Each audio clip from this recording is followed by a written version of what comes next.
అదే RTV app. వార్తల్ని క్షణాల్లో చదివే అవకాశం ఉంటుంది. ఒక న్యూస్ పేపర్, ఒక టెలివిజన్ ఛానల్ మీ చేతుల్లో ఎప్పుడూ ఉంటాయి. ఇటీవల కాలంలో ప్రకాశం జిల్లాలో సంచలనంగా మారినటువంటి మాజీ ఎంపీపీ నాగులుపులపాడు మండలం నేత, టీడీపీ నేత ముప్పవరపు వీరయ్య చౌదరి హత్య కేసు అయితే ఒక కొలిక్కి వచ్చిందని చెప్పుకోవచ్చు.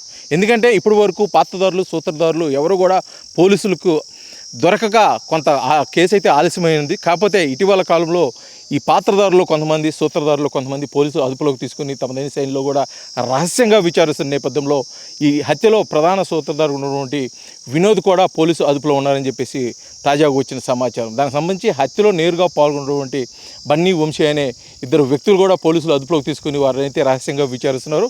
త్వరితగతిన అంటే రానున్న 2-3 రోజుల్లోనే ఈ కేసు ఒక కొలిక్కొచ్చి ఈ హత్యకు గల ప్రధాన కారణాలు కూడా పోలీసులు తెలియవచ్చే పరిస్థితి అయితే కనిపిస్తుంది. కాకపోతే ఇప్పటికే ఈ కేసులో ప్రధాన నిందితుడిగా ఉన్నటువంటి వినోద్ వారి తల్లి ఆర్టీవీ పలకరించినప్పుడు కూడా ఆమె మా బిడ్డకి ఎటువంటి సంబంధము లేదు, మా బిడ్డ అటువంటి వాడు కాదు అని చెప్పేసి మనకైతే నేరుగా చెప్పిన పరిస్థితి. కాకపోతే ఆ వినోద్ని గత కొన్ని గంటల ముందు, అంటే ఒక రోజు ముందు నెల్లూరులోనే అతన్ని పోలీసులు అదుపులోకి తీసుకొని అతనైతే రహస్యంగా విచారిస్తున్నట్టు కూడా మనకు వచ్చిన సమాచారం. కాకపోతే వారి తల్లి చెప్తున్నట్టు విధంగా వినోద్కి ఈ కేసుకు సంబంధం లేదంటే ఇటు పోలీసులు కానీ ఇటు వీరయ్య చౌదరికి సంబంధించిన వారు కానీ ఎవరు కూడా ఒప్పుకునే పరిస్థితి లేదు.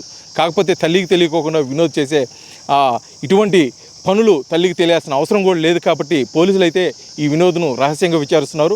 ఈ హత్య చేయడానికి గల కారణం, దీని వెనక ఎవరు ఉన్నారు, నిజంగా ఇప్పటివరకు అనుమానితుల్లో ఉన్నటువంటి వీరగంధం దేవేంద్రనాథ్ చౌదరి, ముప్పా సురేష్, ఆళ్ళ సాంబశివరావు ఈ కేసుకి ఎటువంటి సంబంధం ఉంది, ఇంకా ఈ కేసులో ఎవరెవరు ఉన్నారు, ఈ కేసుకి ఈ హత్య చేయడానికి గల ప్రధాన కారణం ఎవరు, ఎందుకు, అసలు ఎక్కడ ఈ ప్రణాళిక రచించారు అనే కోణంలో కూడా పోలీసులు అయితే విషయాలను బయటికి రాబట్టే పనులు అయితే ఉన్నారు. త్వరితగతిన అంటే రానున్న కొద్ది రోజుల్లోనే ఈ కేసు చిక్కుముడి వీడి ప్రజలందరూ కూడా అసలు దోషులు ఎవరో తెలిసే పరిస్థితి అయితే కనిపిస్తుంది.